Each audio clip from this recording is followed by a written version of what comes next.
sanctuary found in the dark.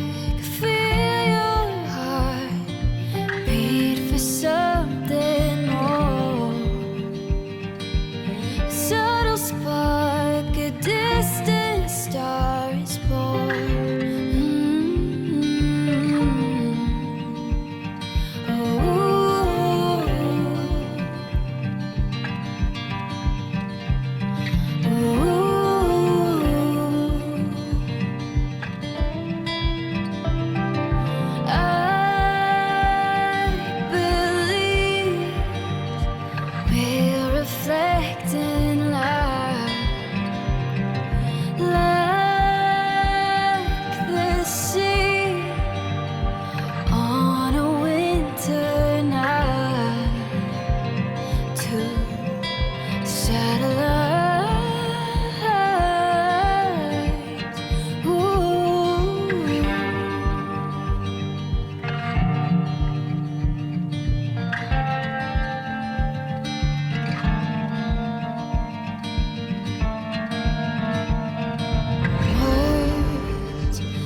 So, biblically in the book of Job, if you didn't know, Job is actually most scholars think it's the oldest story in the Bible. It's the first book that was written, and it's kind of interesting how like the oldest story, the kind of where we start is this story about somebody who is broken. And when you read the story of Job, he loses everything, and the pain that Job must have felt was immense. And it's interesting, he has this dialogue with God throughout the book, with friends and then with God. And God basically comes and just reminds him of how huge he is. And some of the metaphors that he uses are weather. And how about that weather this last week, huh? Foot of snow in the mountains, which I'm okay with. It's all going away, but and storms and all those kinds of things. I love storms. I love lightning and thunder and wind, because it kind of reminds us how small we are, how insignificant we really are. And yet when God comes, he actually tells Job, he's like, did you send the lightning bolts? Did you summon them and tell them where to go, essentially? And the idea is that God is so much bigger than that. And whatever you're experiencing this morning, God is so much bigger. And he, at the same time, he wants to spend this morning with you. And I just invite you to do that. And we're going to start off just by singing about his power, and we're going to go from there. But we just invite you to worship with us.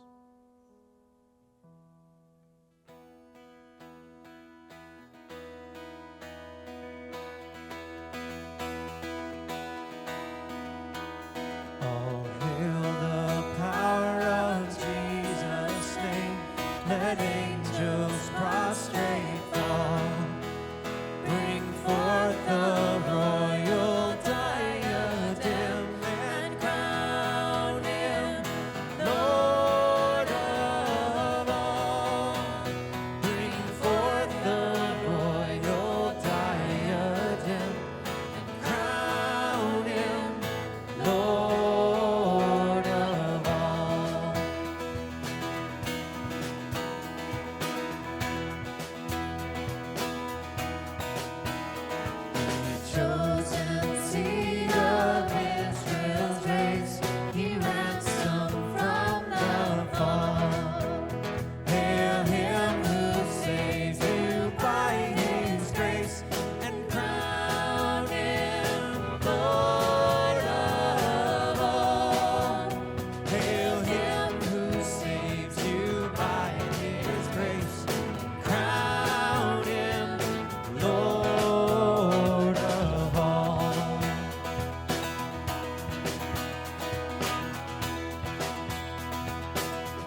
makes me white as snow. No other fount I know, nothing but the blood of Jesus.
Well, good morning.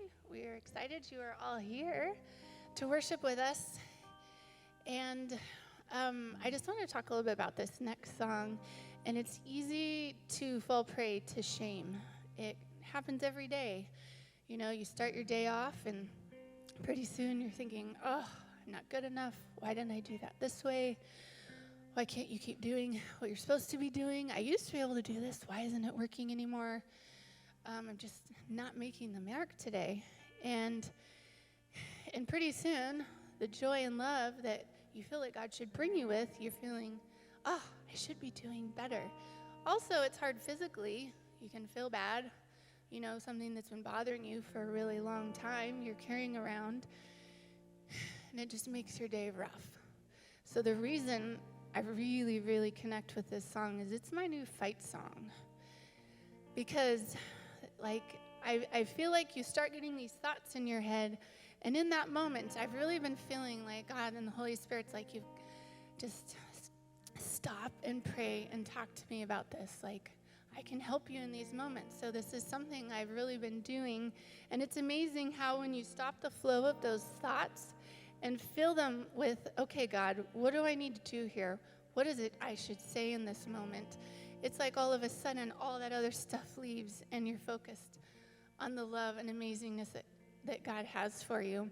It takes a lot of perseverance. I know Ron's going to talk about this today in his sermon. And I just pray that you can find either this song or something that you connect with to help you stop those flow of thoughts and focus you on Jesus, who truly fills you with the love and grace that you totally deserve and can carry and share with others.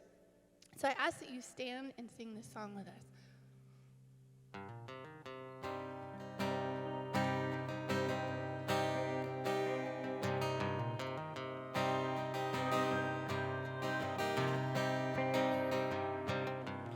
Shame is a prison as cruel as a grave. Shame is a robber and he's come to take my name.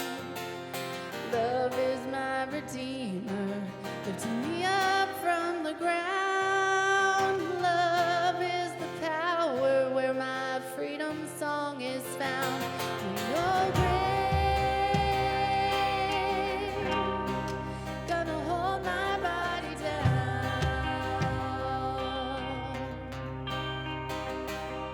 In your grave, gonna hold my body down.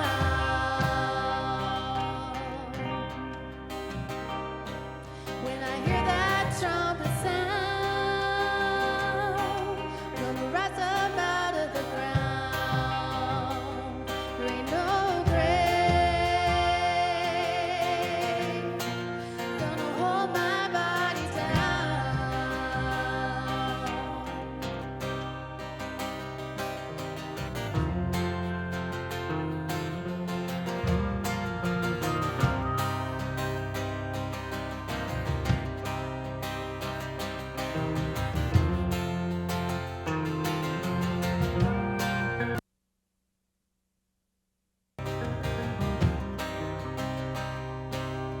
Fear is a liar with a smooth and velvet tongue.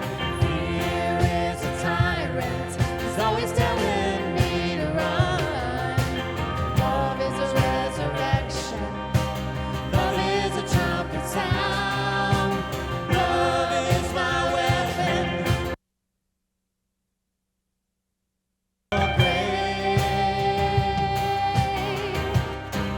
Gonna hold my body down.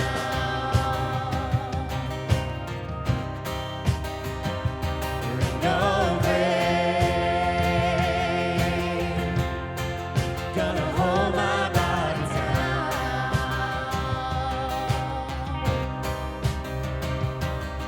When I hear that trumpet sound, I'm gonna rise up out of the ground. No grave gonna hold my body down.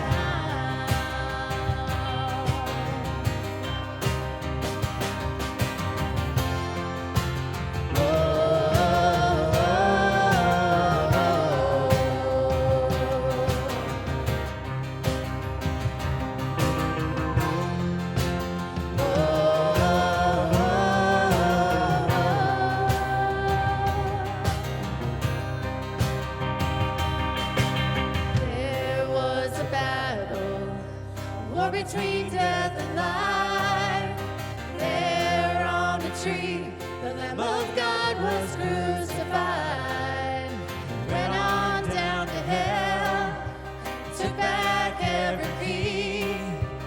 Rose up as a lion, now he's setting all the captives free. And there ain't no grave gonna hold my body down.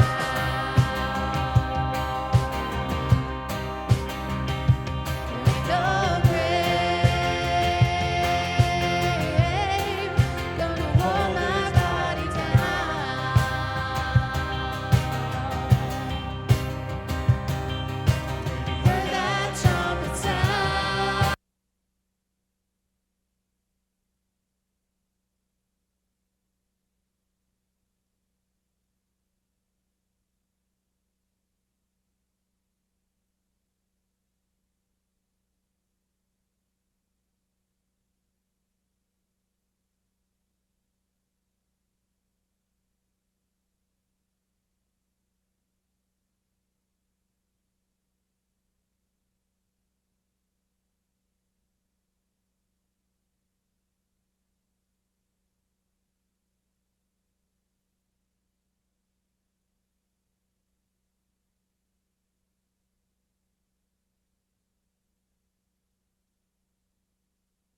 Promises for your children's thing story, so I'll just promise. I'm gonna sing in the middle of the storm. Louder and louder, gonna hear my praises roar. Up from the ashes, hope will arise. Death is defeated, the King is alive.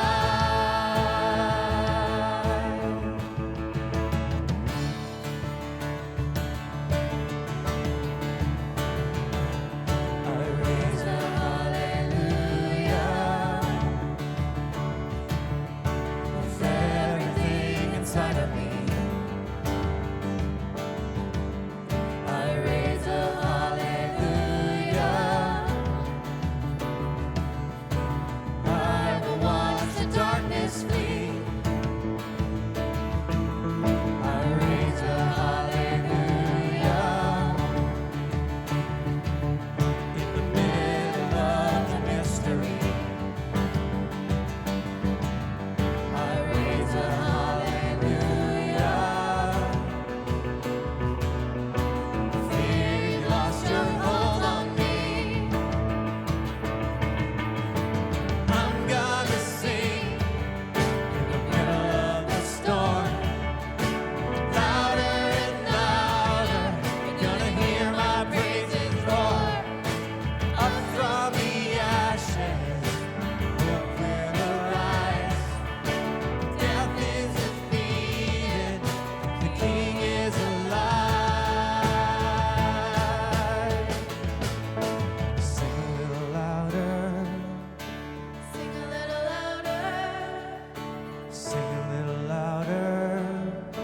sing a little louder, Sing a little louder. sing a little louder, Sing a little louder. sing a little louder, Sing a little louder. sing Here, a guys. little louder, In the presence of my enemies, sing a little louder, louder than the unbelief. sing a little louder, My weapon is a melody. sing a little louder. One more time, let's hear you on this one. Sing a little louder in the presence of my enemies. Sing a little louder, louder than the unbelief. Sing a little louder. My weapon is a melody. Sing a little louder. Heaven comes to fight for me. Sing a little louder. I'm gonna sing in the middle of the storm. Louder and louder, gonna hear my praises roar. Up from the ashes, hope will arise. Death is defeated, the King is alive.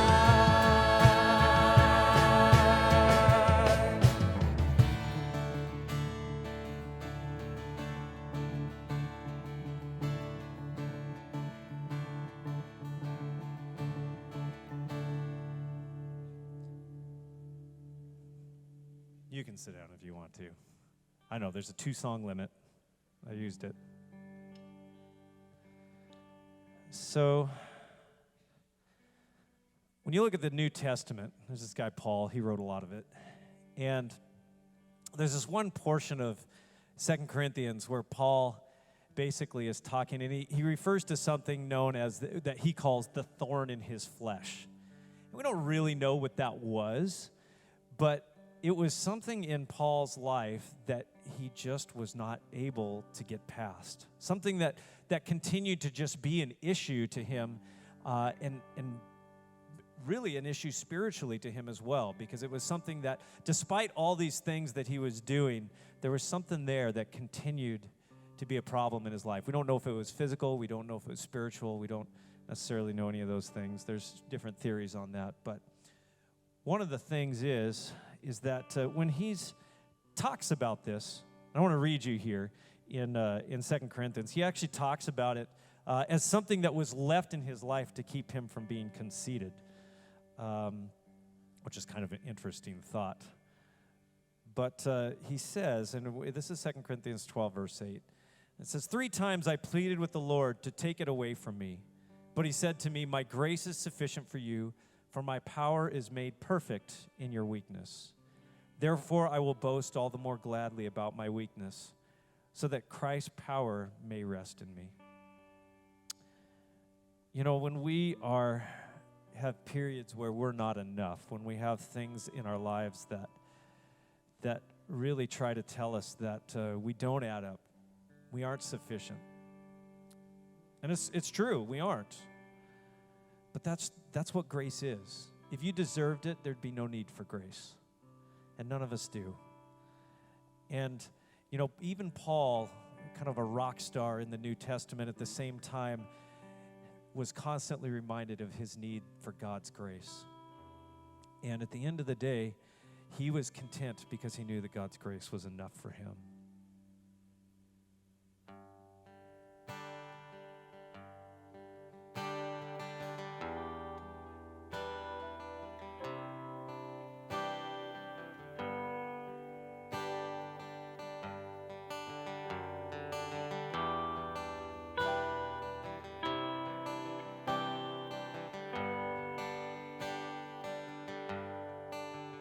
I am not what I make, I am who you made me to be.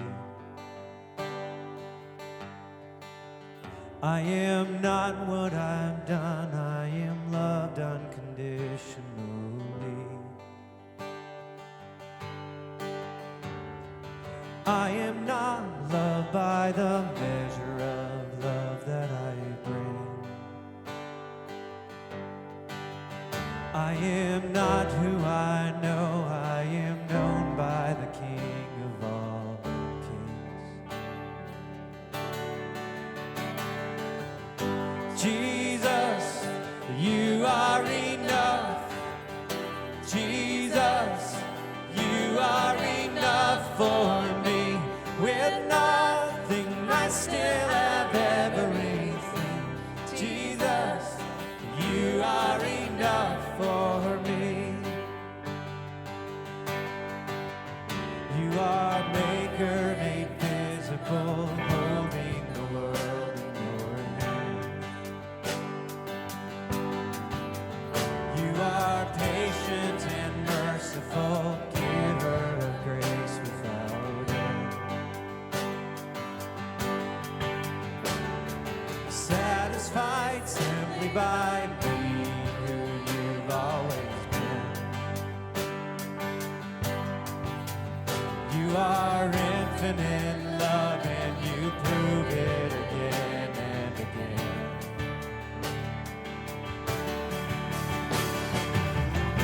Jesus, you are enough. Jesus, you are have everything. Jesus, you are enough.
bring to you today our shame, our striving, our guilt, our plans, and just say you're enough.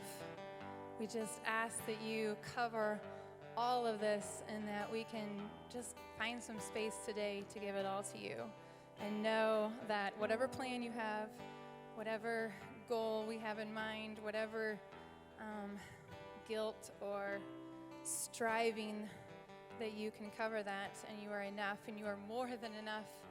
Lord, I'm so, so grateful for that gift today. Lord, I'm also grateful for the gift of community and friends and family, and I'm thankful to be here with them today to praise your name. Lord, I ask that you be with Pastor Ron as he speaks to us and just bring your message to us today as we put aside just these few hours in our busy schedule to just sacrifice all that we are doing for time with you. And I just hope that you can receive that blessing from us and we from you today. Amen.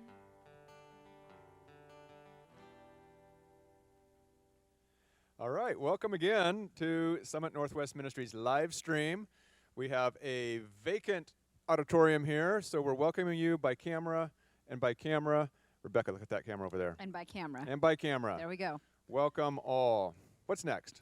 Okay. Well, so we have a stay-at-home update given by the state of Idaho this week. So we are going to continue live stream through the first week of May.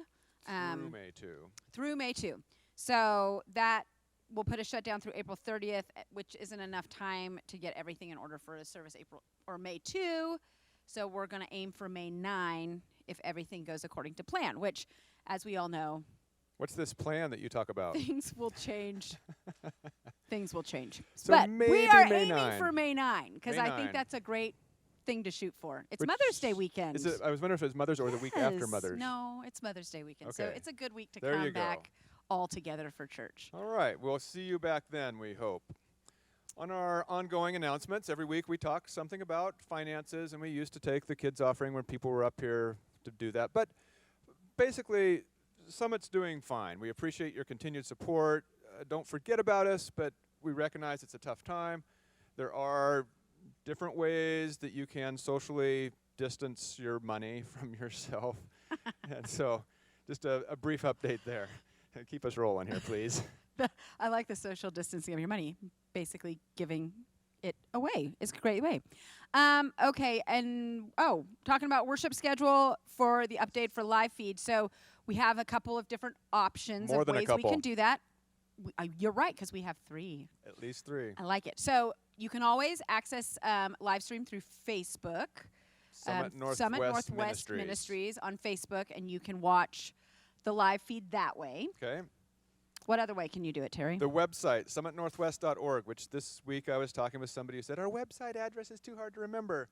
And I won't mention her name at all.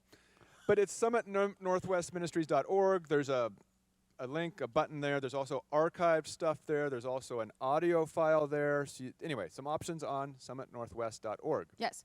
And you can always text that keyword Me. to 208-274-5905, and that will send you the link to tap on to watch. So that's easy, too. That's all from your phone. Okay. What else And you got? then, and now we have YouTube. So we found this out. If you put in Summit Northwest Ministries, it's not, yes. You have to look for the logo. So the mountain logo of Summit is what you want to look for, and then you can watch the live stream that way also. Same live stream, different platform, different options. Another option. Yep. So, Making and it somebody easy. last week said, "Yay, YouTube!" So they watched it on YouTube. So yay, it worked. There you go. Um, Story and craft. Oh yes, this is my area, children's ministry. So last week we had a fabulous story by Teacher Travis about Thomas, and I heard some really great positive comments on it, and people loved it. So this week we're going to do that again. Why not? Go, Travis. Go, Travis. And we're going to be talking about God's promises. It's going to be directly following Pastor Ron's sermon, and then we'll have another little option for crafts More if somebody crafts? wants to do it. Good. Yep, some rainbow crafts. So Yeah, make sure to stay on the live stream after Pastor Ron's sermon, because then you'll get to hear the fun Okay. children's story. Us, and then sermon, and then Travis. And crafts. Although you're doing something during that time, so it's okay. Well, okay, so yes, during that time, we will, this is the same announcement basically as the past few weeks. Youth group at 10 to 11:30. We have a 2-part segment in there. The first half is basically just social chat, but then we do have more of a programming thing, and that's where we in particular invite middle schoolers to join us as well. So that recurring Zoom meeting number will continue as long as we meet. We do have a password now, so hope to see you there, literally, see you there. And is that the only slide? Oh, no, there's also another slide. There's the middle school thing, so 10:45 to 11:30. We have some stuff. And our midweek No Frills social group on Wednesdays. That's, again, a recurring Zoom meeting. And it's just hangout time. We have had tell your favorite jokes or bring your pet, show and tell. Nice. Yeah. So anyway, stuff going on there. There is an additional thing that I don't have a slide for here, kind of bonus round. And I do, so I wrote something and I posted it on the youth ministries portion of our website, summitnorthwest.org. And there's a little link there or a button that you can click and respond. In my mind, I started this off as for the high school kids, but anybody can do it.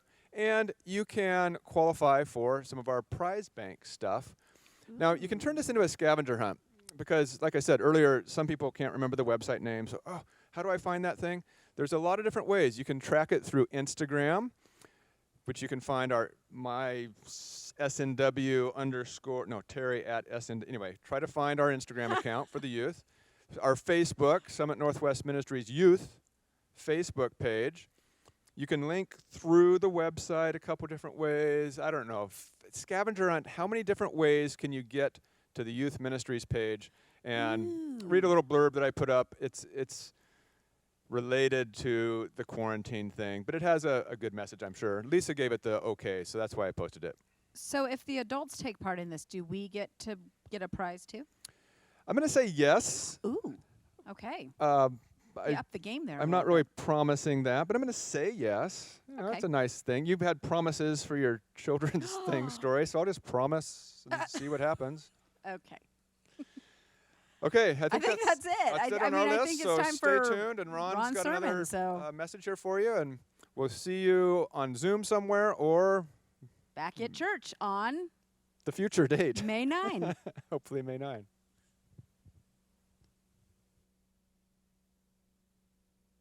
Good morning, church. We are in week 5 of live stream only. How much fun has this been, huh?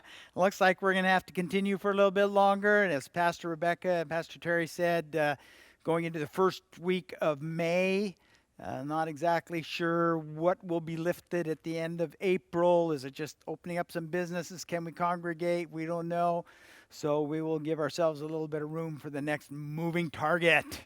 Very fun on that. But we're in the middle of a sermon series on Christianity Explored, the basics of Christianity. What does it mean to be a Christian? What is Christianity all about? We've called it Christianity Explored, and we're going to continue this series the end of April into May. We have a couple of guest speakers coming up that I think you're going to enjoy in May.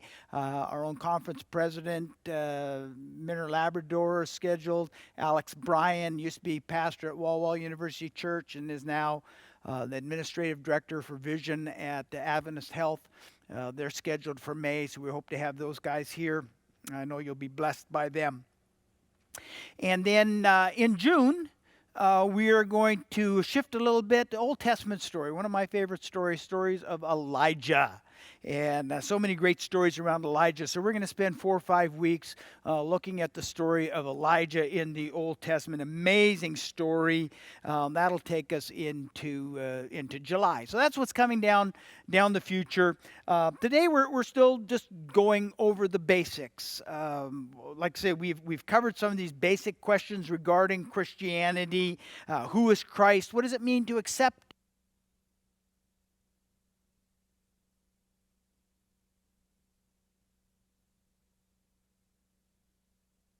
weekend, we looked at the resurrection, the most important event of all Christianity. Well, most important event of all world history, truth be told on that. Today I want to continue our exploration in Christianity with a look at grace. Is grace a thing? What does it look like? We all have this idea of grace. We like this idea of grace. I'm not sure that we totally understand it completely. I know I don't. I'm still learning on that. What's grace? A story is told of this factory worker, owner, large factory. He goes into the shop one day and he sees this young man just kind of lazily leaning up against a pillar, doing nothing, and he's incensed, and he goes up and he says to the young guy, he says, how much do you get paid a week? And he's like, well, $300. He's like, pulls out bills and $300 puts it in the guy's hand, and he says, there's your week's pay, now leave and don't ever come back. And he looks around, he sees one of the supervisors, and he says, how long has that kid been working here? The guy says, well, he's not really an employee, he just delivered a pizza. Is that is that grace? Yeah, you get something for nothing, you just happen to be at the right place at the right time. Is that it? The modern philosophers and great theologians, U2, put it this way in their song Grace. Grace, she takes the blame, she covers the shame, removes the stain. It could be her name, Grace. It's a name for a girl. It's also a thought that changed the world. And when she walks on the street, you can hear the strings. Grace finds goodness in everything. So is that it? Grace finds goodness in everything. No matter what you do, grace just says, you're okay, no problem, just keep on keeping on. Is that it? Grace is just like this free pass. As much as we like the concept of grace, on a practical level in everyday life, it's much harder to accept grace. We would rather be extending grace than accepting grace. I stopped one time at a four-way stop, and you know how awkward that is when two cars come and stop at exactly the same time, and I never remember who should go. Is it the person on the right, or is it you because you're on their right? Which is it? And so I waved him on. And he waves me on. And I'm like, being stubborn, I waved first. So I waved some more, right? Don't want to look anxious. And he waves me on. I waved him on. And I don't know if you can believe this or not, but that guy was so stubborn that no often I waved him on, he never went, right?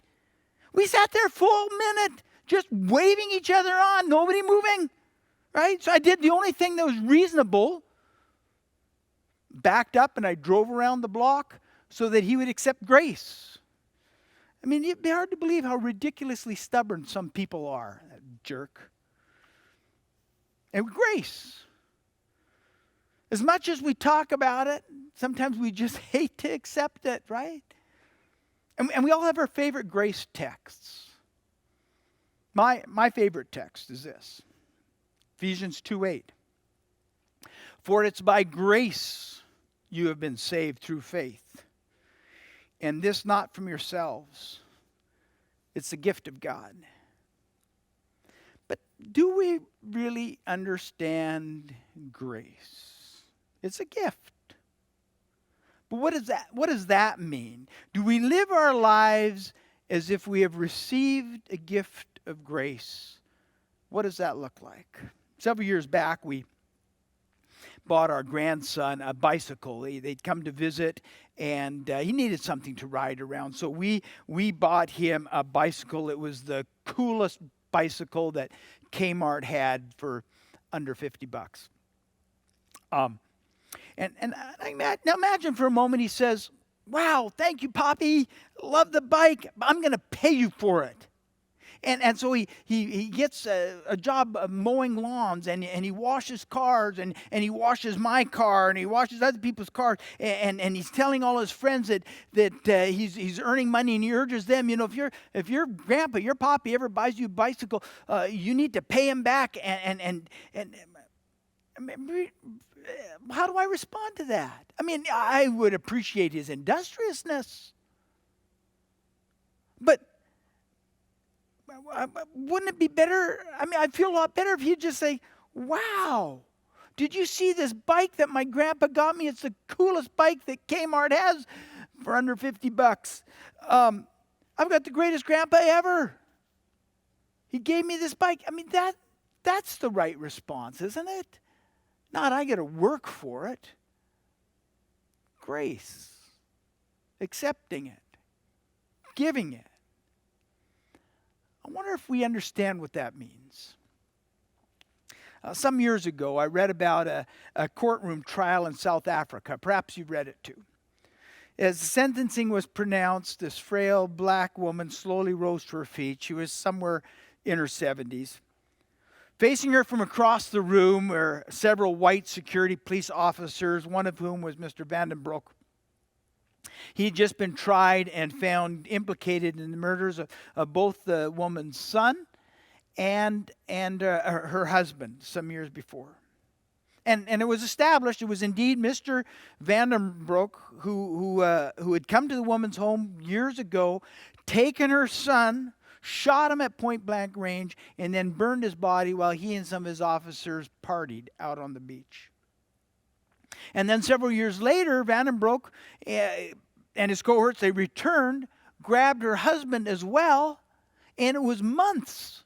She had no idea where he was. And then, inconceivably, Vandenbroek shows up at her home, takes her down to the beach, where she sees her husband beaten, spirit still strong, but badly beaten and broken, strapped down to a pile of logs. And the last words that she hears as they pour gasoline over him and light him on fire is, "Father, forgive them." And now this woman stands in the courtroom and she listens to the confessions offered by Mr. Vandenbroek. And a member of the South Africa's Truth and Reconciliation Commission turns to her and asks, "So what do you want? How should justice be done to this man who has so brutally destroyed your family?" I want three things. The old woman begins, calmly, confidently. First of all, she says, "I want to be taken to the place where my husband was burned so that I can collect the dust and ashes and give him a proper burial." She paused and then she continued. "My husband and my son were my only family. And I want, secondly, therefore, for Mr. Vandenbroek to become my son. I would like for him to at least twice a month come down to the ghettos where I live, spend a day with me so that I can pour out onto him whatever love I still have remaining in me. And thirdly," she says, "I would like for Mr. Vandenbroek to know that I offer him my forgiveness because Jesus Christ died to forgive. This is also the wish of my Father," she states. "And so I would kindly ask someone to come to my side, lead me across this courtroom so that I can take Mr. Vandenbroek in my arms and embrace him and let him know that he's truly forgiven." And as the court assistants come to lead the elderly woman across the room, Vandenbroek, who's just overwhelmed by what he's just heard, he actually faints. And as he does, those in the courtrooms, friends, families, neighbors, all victims of decades of oppression and injustice, they all begin to sing, softly but assuredly, "Amazing grace, how sweet the sound that saved a wretch like me." Grace. We recognize it when we see it. On that grand of a scale, it's easy to see. But for a moment, I'd like you to consider. Imagine with me for a moment. Let's say you're coming home one evening, maybe you're taking a walk, you're coming home, and as you get closer to home, you notice the 14-year-old neighbor getting into his parents' car and backing out of the driveway in what can only be described as a reckless and rushed manner. In horror, you watch as he weaves down the road, headed towards you, crashes through the hedge, knocks over the picket fence, nearly misses you, takes out the drain pipe by the front door.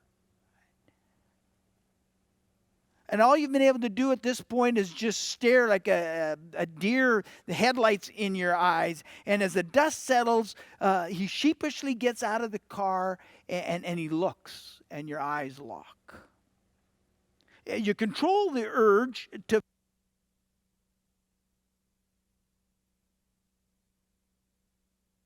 choice to make. What do?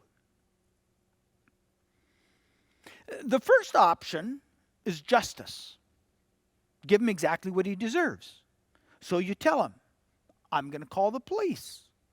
I'm going to have them cite you for driving recklessly and without a license, and I'm going to have you breathalyzed. And then we're going to call your parents, and we'll see what they have to say about this. And by the way, you'll need to get a job too, because that hedge needs fixing, the fence needs to be repaired, and my drain pipe needs to be fixed. That would be justice. You're not being excessive. You're simply giving him what he deserves. No more, no less. The next option would be moderation. Moderation is giving him a little bit less than he deserves. So you say, look, not going to call the police. We'll leave them out of it. But I am going to call your parents, and we are going to have to establish exactly what it's going to cost to repair the hedge, repair the fence, repair the drain pipe, and you're going to pay for the damage. But it won't go any further than that. Now, if you choose this option, the 14-year-old neighbor ought to be thrilled, overjoyed, because he could have gotten a lot worse. Much less than he deserves. And now there's a third option. And I hesitate to even bring it up because I know you're going to think it's irrational. It might even be described as scandalous. There are some here who might say, don't say this, not with my kids listening. There are some who's like, I would never want you to behave this way towards any of my kids. And if you say it, I'm not going to even trust you anymore with anything that you say.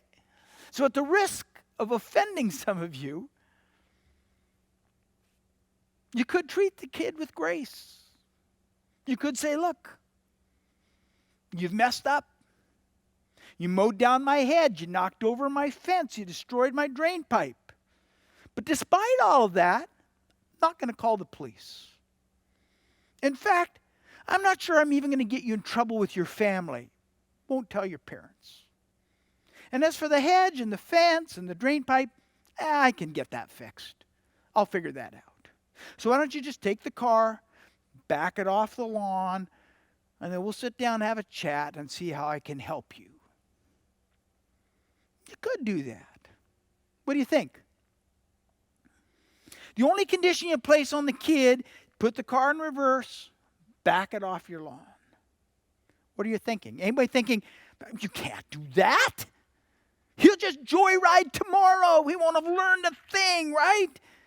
He'll just do more damage. Maybe he'll destroy somebody else's lawn. Maybe he'll end up hurting somebody. You can't do it. You've got to make him pay so that he learns a lesson. Anybody thinking that?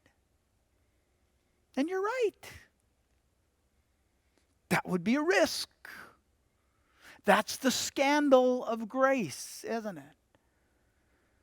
On the other hand, it is possible that your grace could touch that young man's life in the deepest part of his soul.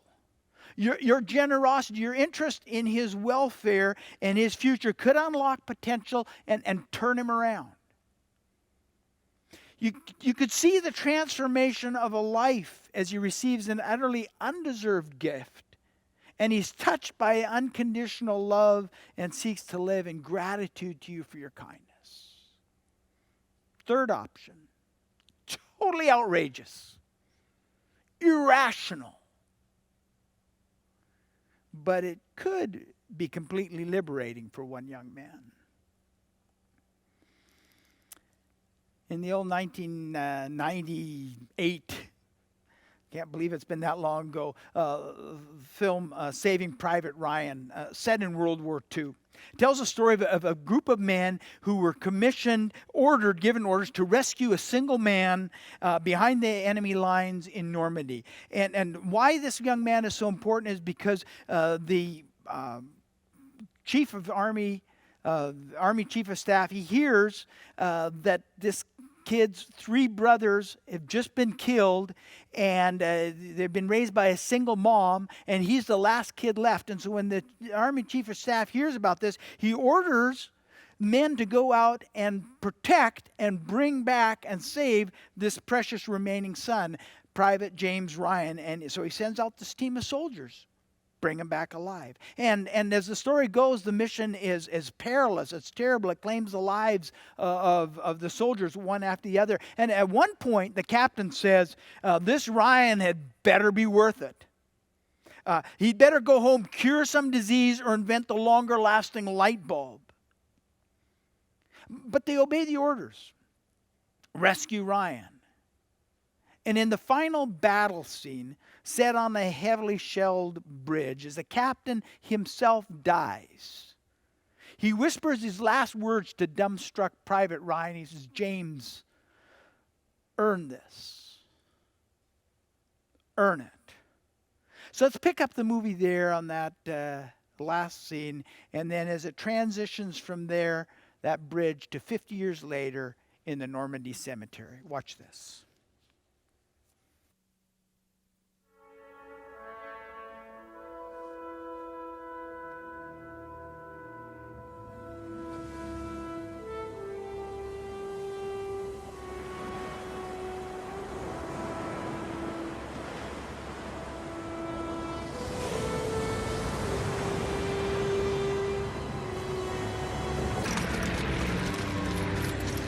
What, sir?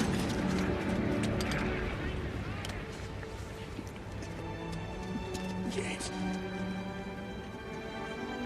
earn this. Earn it.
My family is with me today.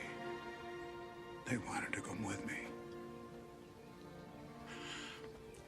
To be honest with you, I wasn't sure how I'd feel coming back here.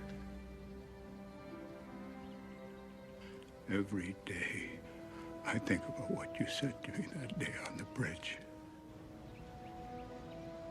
I've tried to live my life the best I could. I hope that was enough. I hope that at least in your eyes,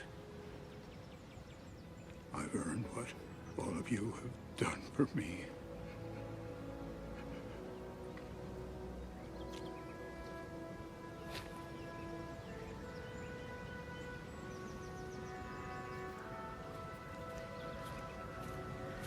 James, Captain John H. Miller.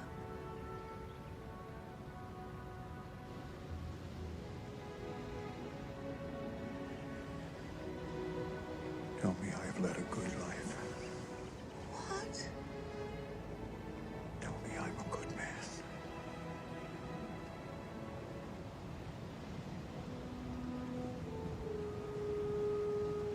You are.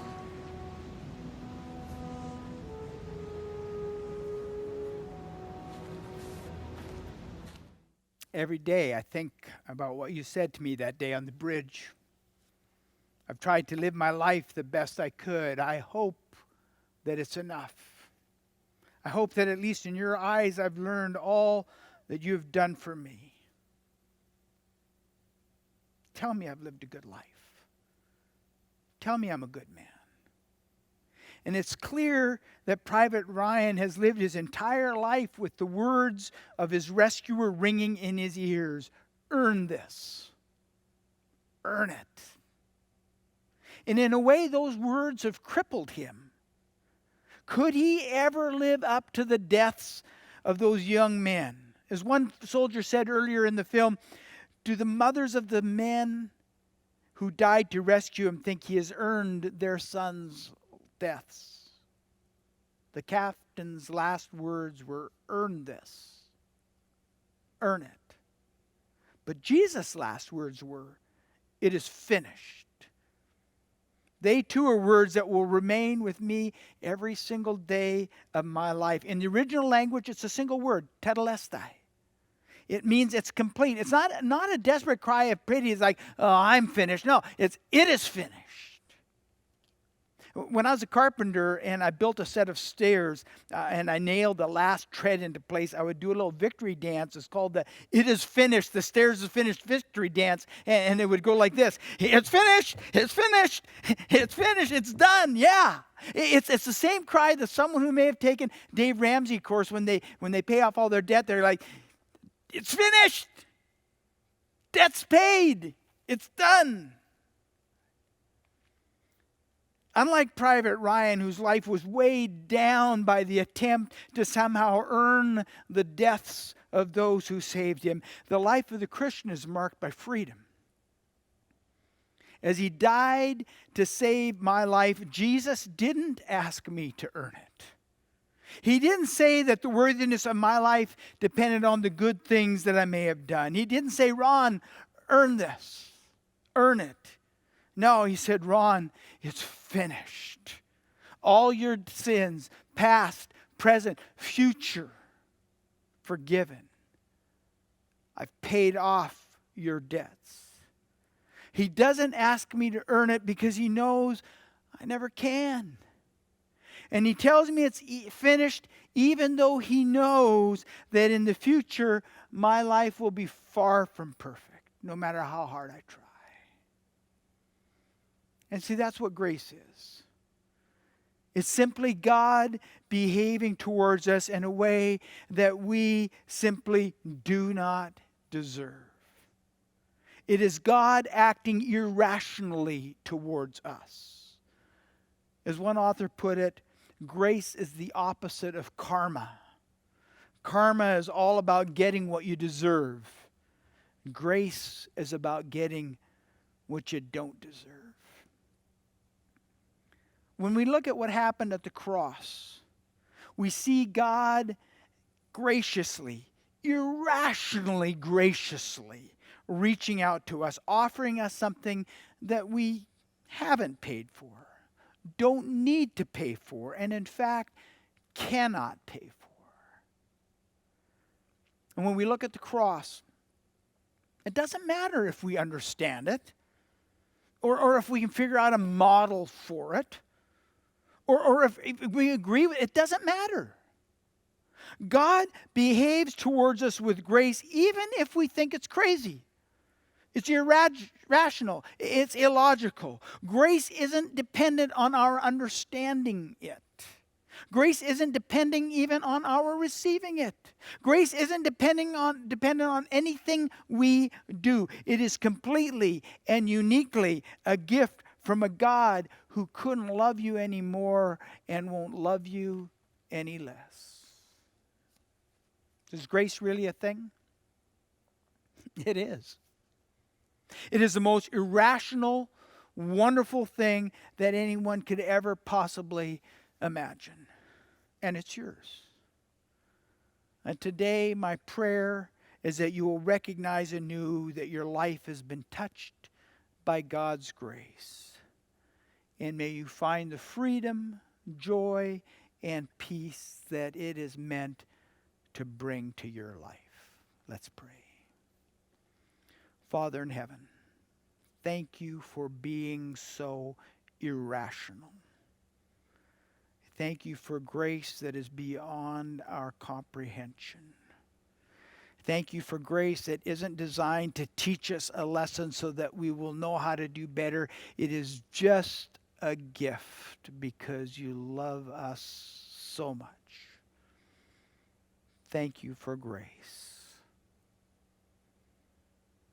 Today, we accept your grace. And we love you for our grace, for your grace. And we want to live in your grace from here on out is our prayer in Jesus' name. Amen. Thanks again for joining us. God bless. Stay healthy. Stay safe. Enjoy the warmer weather. God bless.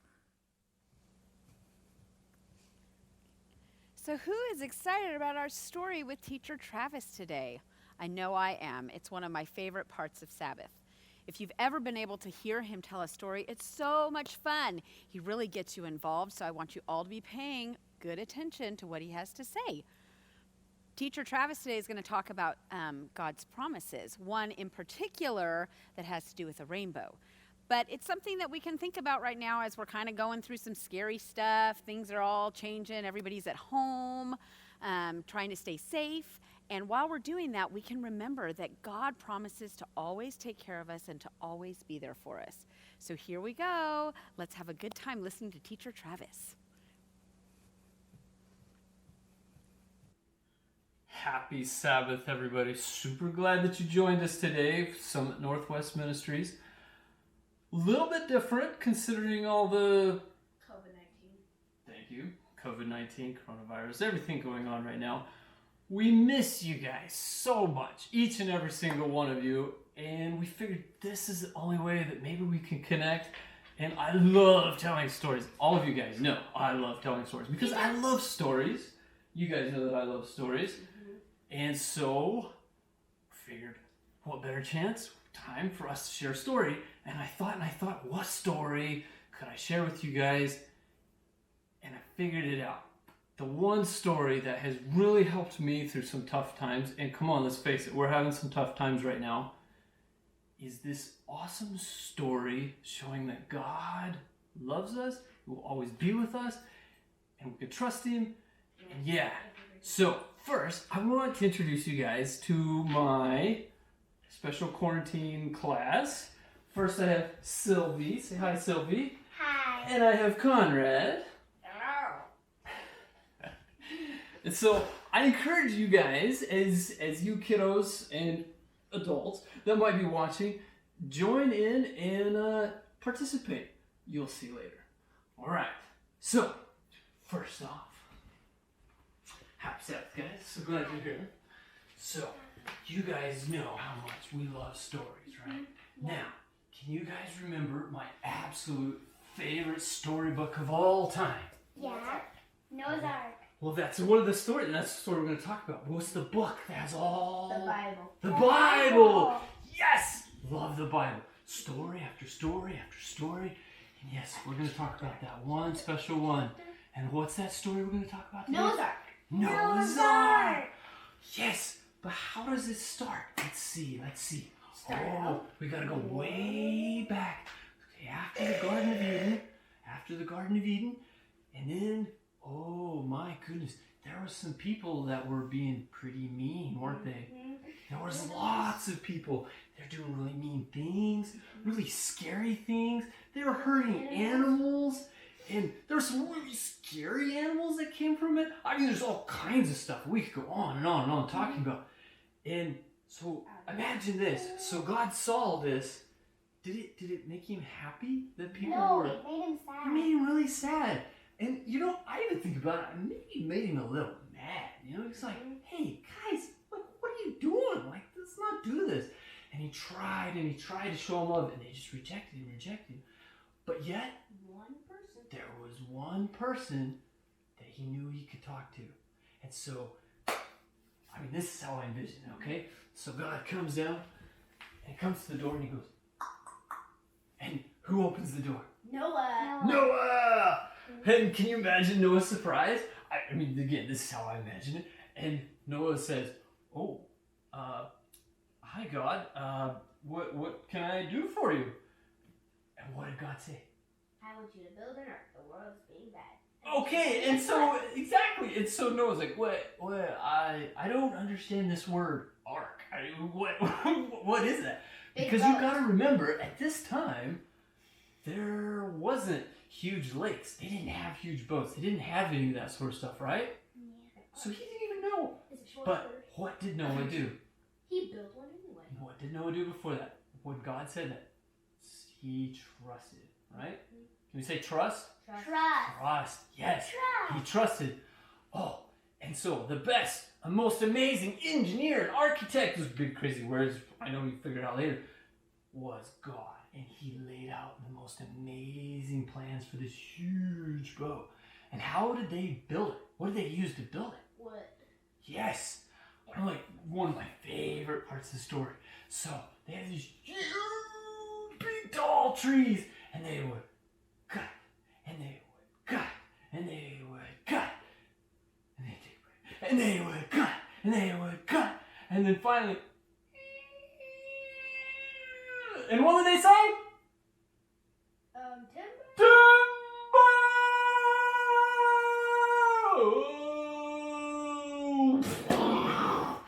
And we're told that it were such big trees that the ground shook when everyone fell.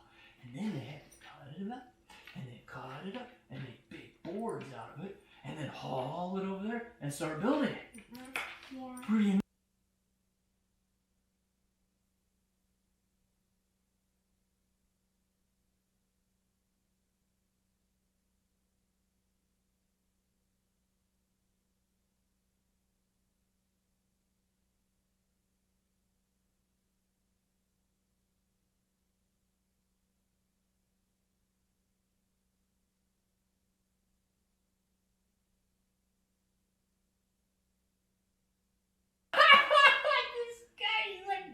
Doing? I don't understand. Makes no sense. There's no water around here. But did Noah keep building that ark? Yeah. Yeah. He trusted.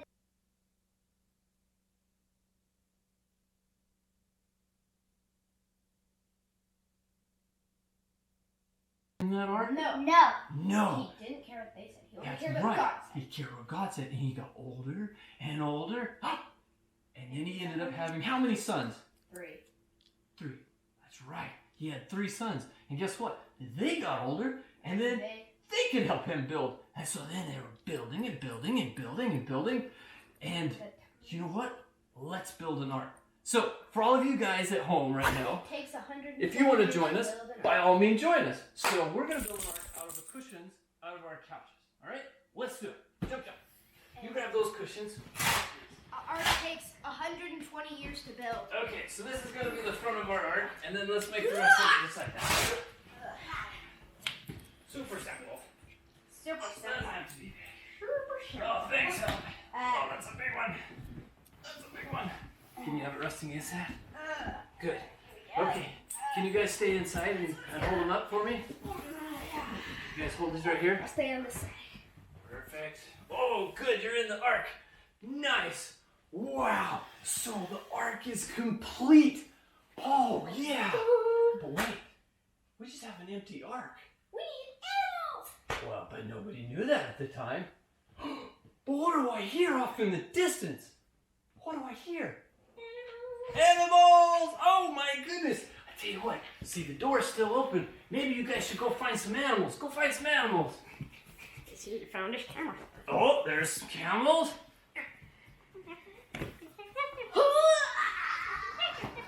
Okay, I'm gonna help you.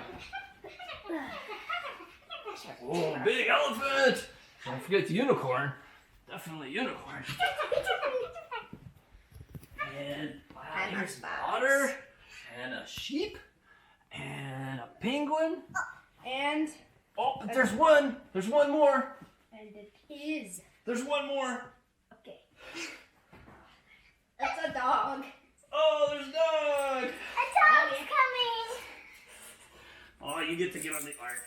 Oh, Sheba, come You're on. safe, Sheba. Okay. Come into the ark. Everybody in the ark. Everybody in the ark. In the ark. Go ahead and sit down. Wow. Oh my goodness. Okay, you guys can sit down. Stay there. Whoa, can you imagine the people that were making fun of them then? They're like, did you guys see that? No, they didn't have radio or TV or newspapers back then, did they? No. No, so they had to tell everybody. So they ran up like, did you hear what happened at the ark yesterday? Did you hear? Did you hear? There was all these animals came in. Now, remember, what did the animals come? One by one or 2 by 2. 2 by 2? And some were 7, right? Well, we'll get into that later. Whoa. But 2 by 2, so there'd be like 2 Shebas, and there'd be 2 sheep, or actually there's more of those. 2 and then tigers. 2 pink panda bears. So all of them 2 by 2. Wow, can you imagine how many animals that was? It's crazy. 1,000. And what do you think Noah and his sons and their wives and his wife were doing at the time? Taking care of the animals. Taking care of the animals. And did they still believe? Yep. Yeah. You betcha. I mean, if I had been building that ark, I'd be like, wow, this is so cool. It'd be like the best day ever. Like all these animals and birds and insects. And I just go on and on. You? And even snakes and reptiles. Don't forget those. Wow, cool. But then, an angel was sent to do what to the door? Shut the door. Big, solid, heavy door. But what happened after that? Started raining. No, before then. Silence.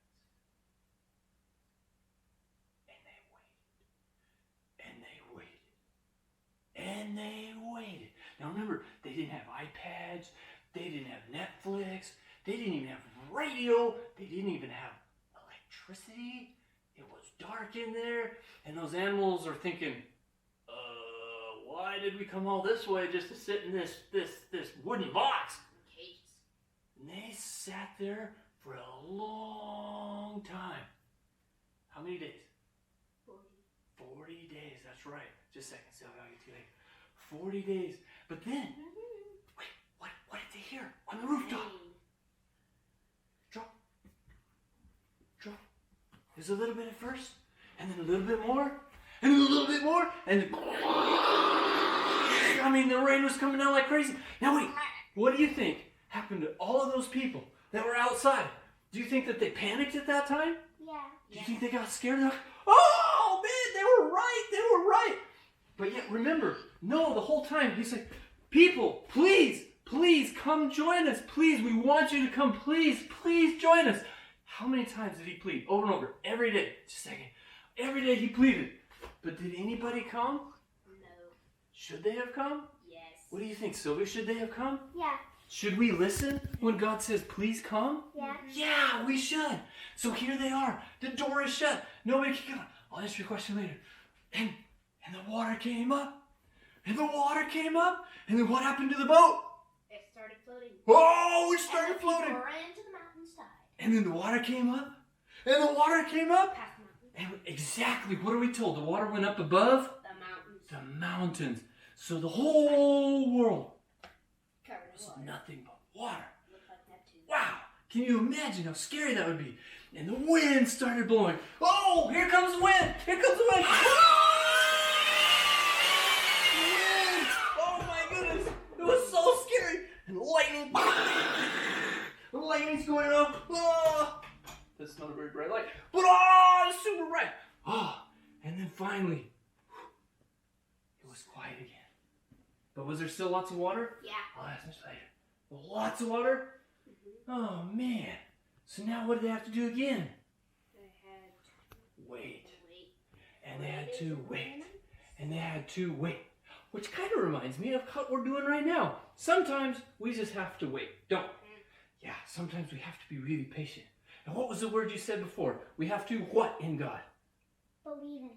believe in God. We have to trust in God. Say it louder. We have to Believe in God. And we have to Trust in God. And we have to Believe in God. And we have to Trust in God. That's right. We have to trust in God and be patient. Oh my.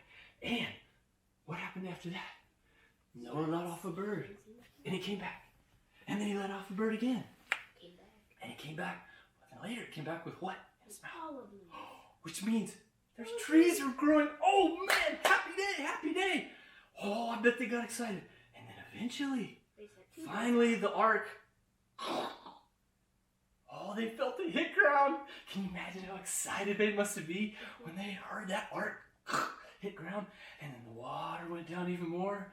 And then they could see trees and some grass growing. And then eventually, who opened that door to that ark? Yes, God had an angel open the door, and all the animals, woohoo, were super excited, and they all ran out. Yeah, they all ran out. Now, what happened after that? Oh, this is a great, great part of the story. Yeah, sit. Okay, what happened after that, guys?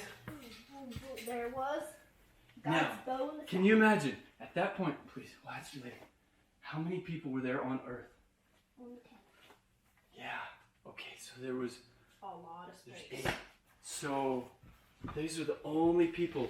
Now, if you had survived that ginormous flood, would you be thankful in your heart? Yeah. Yes. Would you be super glad that God helped you through that? Yeah.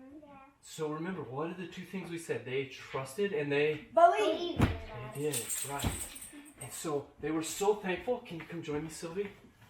Okay, let's pretend our ark's over here. Come near that. Come near that. They were so thankful that they made what's called an altar, okay? So they made this big stone pile, and they all got together and they said, God, we are so grateful. We are thankful that you brought us through this. And you know what? God responded. A bow. Yeah! Say it louder. He did A what? rainbow. A rainbow. Yeah, a rainbow. Oh, hold on. There's one more. Yeah, he made a rainbow with all these beautiful, amazing colors. And in fact, the way the weather is out today, we might actually see a rainbow today. And why did God put this in the sky? To mark that he would never hurt the earth ever again. That's right. And what this is, every time I see a rainbow, every time I think of a rainbow, it says, God is there for me. God is there for you. I can trust in God. I can believe in God. And I have faith. Right? So remember that. Every time we see a rainbow, just remember, God is there for us. So, for all of you guys at home, you know what? It's kind of tough right now. We all are having a tough time. But think of the rainbow. And remember, we can trust. We can... Say it again. We can trust. We can believe. And we can...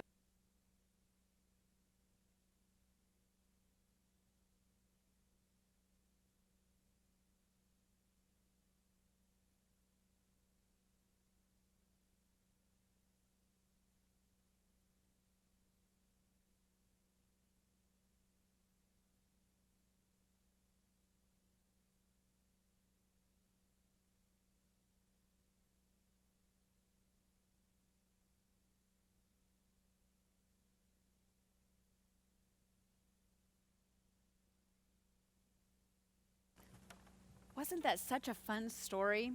I love how Teacher Travis tells stories. So like we always finish every story up in a Sabbath school classroom, we have craft time. Now I know that each of you at home don't necessarily have a whole bunch of craft stuff on hand, but we are going to make rainbows today. I've given you some ideas of things that you can find around your